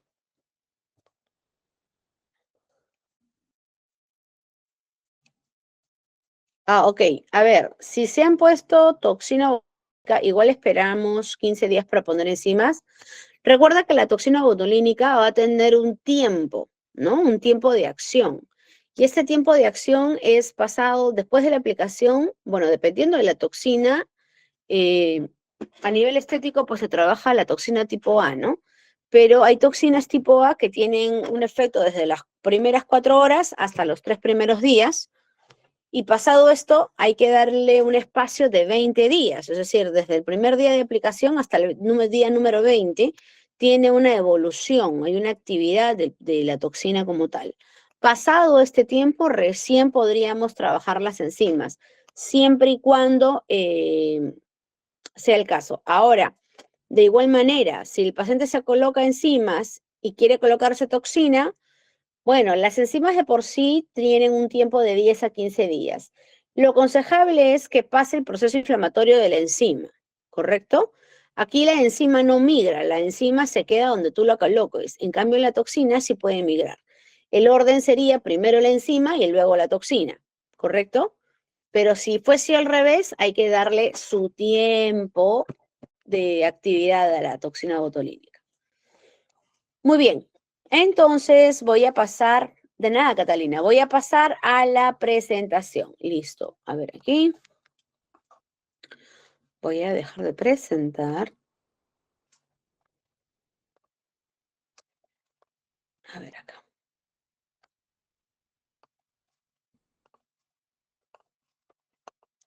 Este es, listo.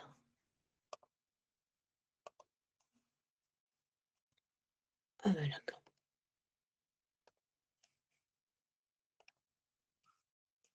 Muy bien, vamos a ver aquí, facial con enzimas. Vamos a ver varias técnicas, ¿sí? Varias, tanto de las capacitaciones como de pacientes que se han trabajado en el consultorio. La preparación de la preparación número 1 del cóctel. Es lo que les he venido diciendo, tenemos la dilución máxima y la dilución mínima, ¿no? Si estamos hablando al máximo, hacemos una solución fisiológica al 0,9%, ¿sí? Y si es mínima, al 2 de 2 ml, ¿no? Del suero. Miren aquí, tenemos los 3 viales, hialuronidasa, colagenasa y lipasa para hacer el cóctel, el primer cóctel. Muy bien, al primer suero, perdón, a la primera enzima, como vamos a hacer con la dilución máxima, vamos a trabajarle con 4 ml a cada vial. Y luego vamos a proceder a la infiltración de la lidocaína al 2%, 1 ml por cada vial. Una vez preparado, vamos a jalar 2 ml de cada frasco. 2 ml de cada frasco. Acuérdense que por cada frasco en dilución máxima vamos a tener 5 ml. Por 3, 15. Lo que vamos a hacer es jalar de forma inicial 2 ml por cada frasco en una jeringa, dándonos un resultado de 6 ml, ¿no?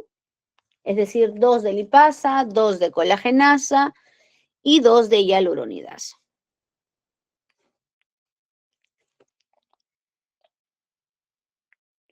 Este nos va a dar un resultado de 2 jeringas que van a tener 6 ml cada una y la última de 3 ml. Miren aquí, esta paciente ya se está trabajando, se está formando lo que es el eritema, se está formando, bueno, ya se está presentando el edema propiamente dicho, ¿sí? Y esto también es a consecuencia no solamente claro, hay una disposición del tejido graso, pero se está aumentando con el líquido, ¿no? Con la enzima que se está inyectando. Tenemos dos técnicas, la inyección directa y luego la técnica en abanico también.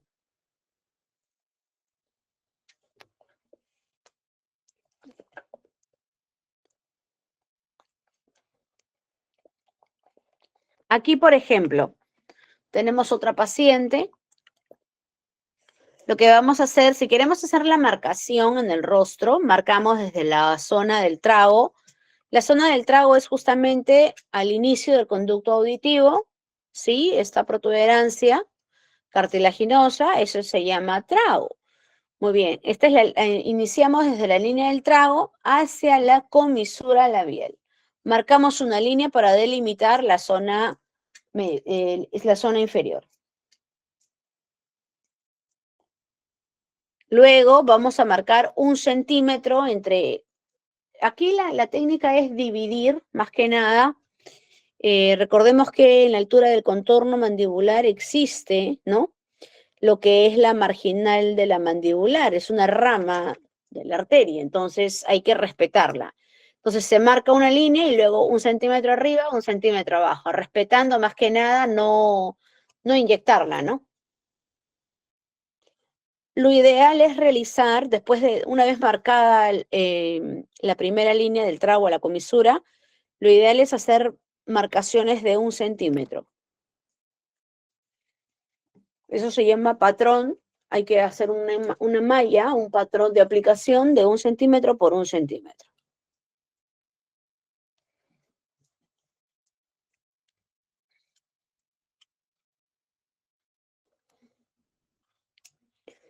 Miramos aquí también y se nota, ¿no?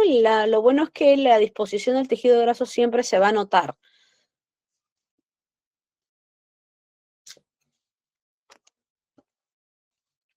En el caso de esta paciente, se va a trabajar tanto en la zona del nasogeniano como en la zona del contorno mandibular, reducción o perfilamiento, en realidad aquí, y luego también para el área del cuello, menos en la zona central, ¿no? En ese sentido hay que tener un poquito de cuidado, de preferencia eh, a la zona del ilioides, hay que tener un poco de cuidado para que la aguja no entre. Un consejo, no trabajar en esa zona, sino en los laterales y en la parte superior, ¿no?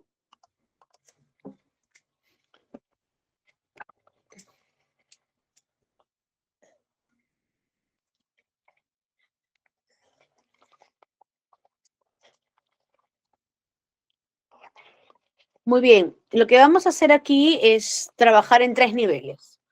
Esta técnica es de retroinyección. Entra la aguja en un ángulo de 90 y vamos a empezar a aplicar 0.2 ml en técnica profunda. Vamos a retroceder unos milímetros, aplicar 0.1 y luego a nivel superficial como pápula 0.1.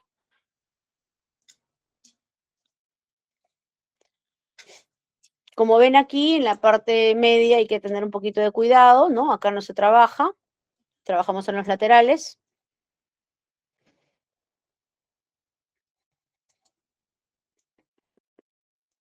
Solo si es necesario y si vemos que queda un poco de producto en las zonas de mayor volumen o de mayor enlongamiento, pues aplicamos un poco más de producto, ¿no?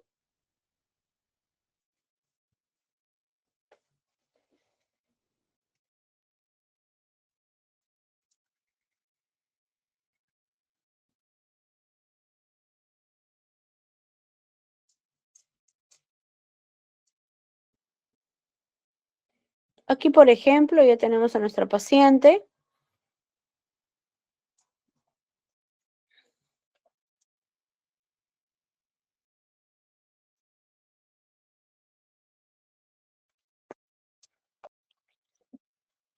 En ella estamos aplicando colagenasa 2 ml y hialuronidasa. Acuérdate que más de 3 no.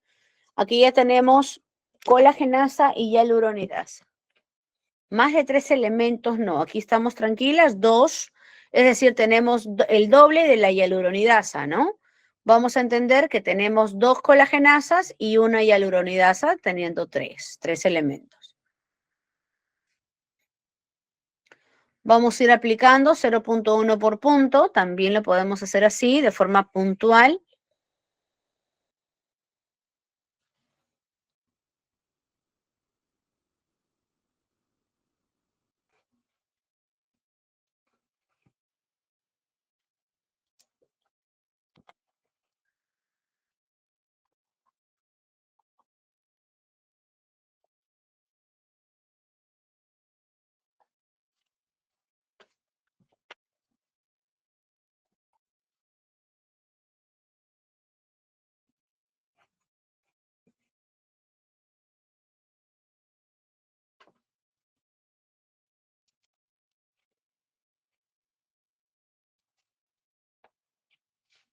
Igual aquí.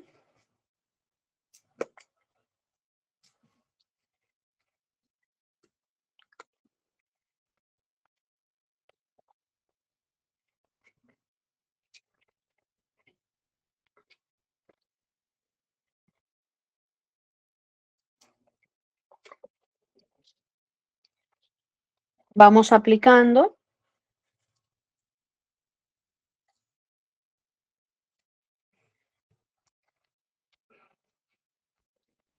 Muy bien. Al finalizar, ¿qué es lo que vamos a hacer? Simplemente higienizamos toda el área, ¿sí? Higienizamos, colocamos un regenerador y listo, nada más, no hacemos más, no se aplica más. No hay aparatología, a lo mucho que puede hacer el paciente en casa, compresas tibias, ¿sí? Nada de hielo directo, porque esto puede generar una quemadura. Solamente compresas frías, tibias, para generar un poco de relajación. No olvidar la recomendación del paciente, al paciente de utilizar su faja elastocompresora. ¿Qué es lo que no debe de hacer el paciente? No consumir, pues no, ya sabemos de preferencia cuáles son las reglas, ¿no? Nada de pescados, mariscos, netamente 24 48 horas, nada más. Después vuelve a sus actividades. Pero pescados, mariscos, elementos que provoquen alguna reacción alérgica, cítricos, manía, hay pacientes que son alérgicos, ¿no? Entonces hay que minimizar esos riesgos, ¿sí? Muy bien. ¿Alguna pregunta hasta aquí?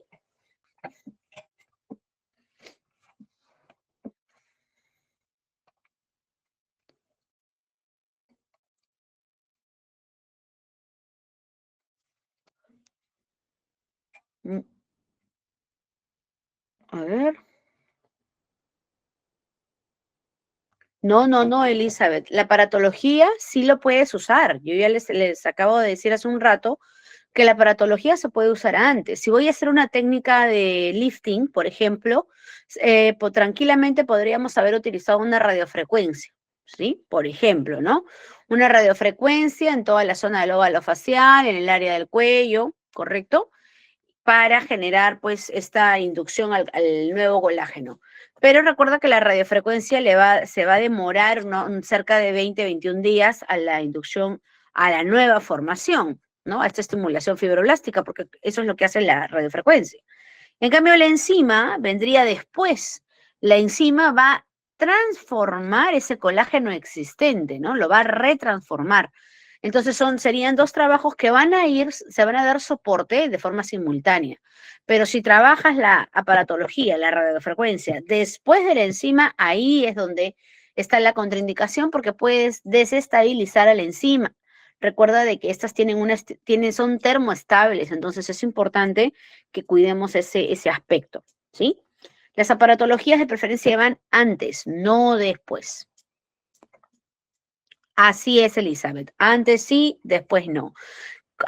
¿Cuánto tiempo después? Digamos que hoy haces tu protocolo, le pasaste tu radiofrecuencia, luego colocaste sus enzimas y acá unos 5 o 6 días podrías volver a utilizar alguna otra aparatología, por supuesto que sí, ¿no? Por supuesto que sí, pero ya no en no en el momento, porque ahorita a los 5 o 6 días ya hay una adecuación del producto, ya pasó la inflamación propia de la actividad enzimática, entonces ya se podría, ¿no? Es un margen, por así decirlo, si lo quisiéramos ver de esta forma, en un margen de seguridad.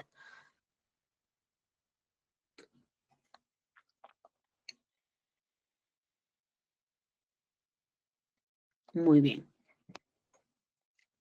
Listo, chicas. Entonces, ¿alguna otra pregunta adicional que tengan? ¿Se entendió? ¿Lo han entendido? ¿Alguna duda? Ok, Jocelyn, muchas gracias.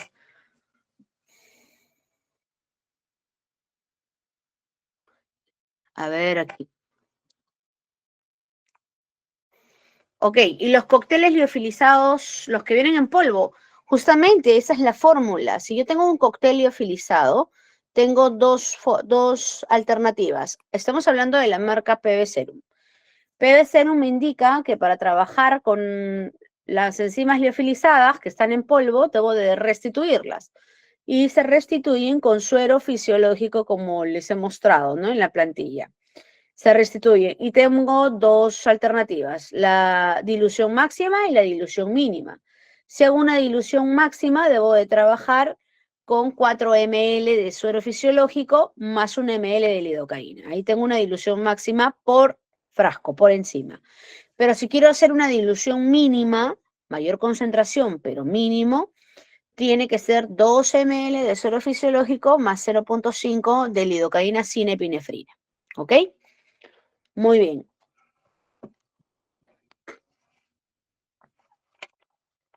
Ok. Ok, Elizabeth. A ver. Para lifting, me recuerdo por favor cuánto inyectó en cada punto de aplicación entrando a... Oh, ok. Esa es la técnica de retroinyección, entrando a 90. Puedes trabajar de retroinyección. ¿Cómo se trabaja? A nivel profundo, estamos hablando de 0,2 de producto. Retrocedemos unos 3 milímetros, por así decirlo, y trabaja, porque al nivel profundo quiere decir que estás trabajando a nivel hipodérmico, dérmico y dérmico superficial, porque no es que vamos a generar una pápula, no son pápulas.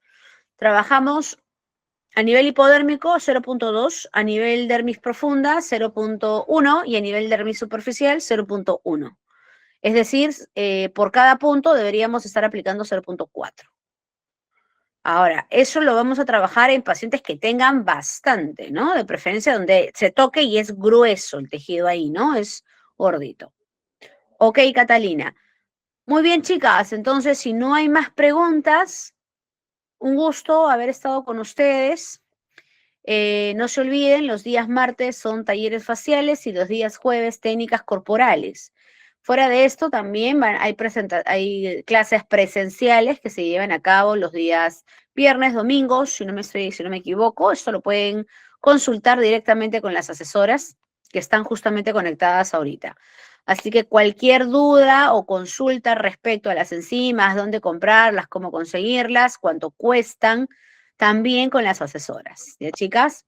No se olviden, agujas de 30G por medio o de 30G por un sexto también. Esas son las agujas con las que vamos a trabajar, ¿correcto? No son agujas de 25 ni de 21 por ahí. Muy bien, chicas. Entonces nos estamos viendo. Un gusto haber estado con ustedes y buen inicio de semana.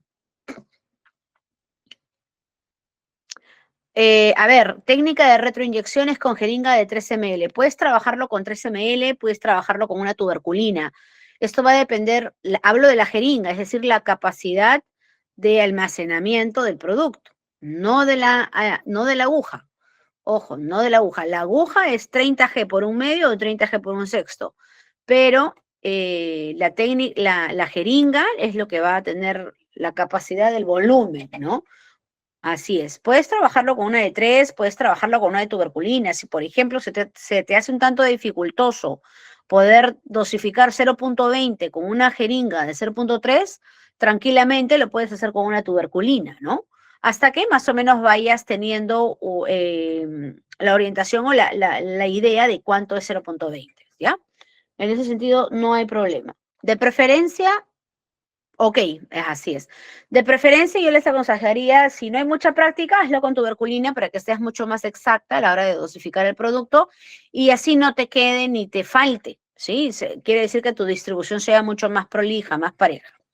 Muy bien, chicas, entonces nos estamos viendo. Un gusto haber estado con ustedes nuevamente. Mi nombre es Rubí Salazar y seguramente nos estaremos viendo en los siguientes talleres. Que tengan un buen inicio de semana y nos vemos. Chao, chao.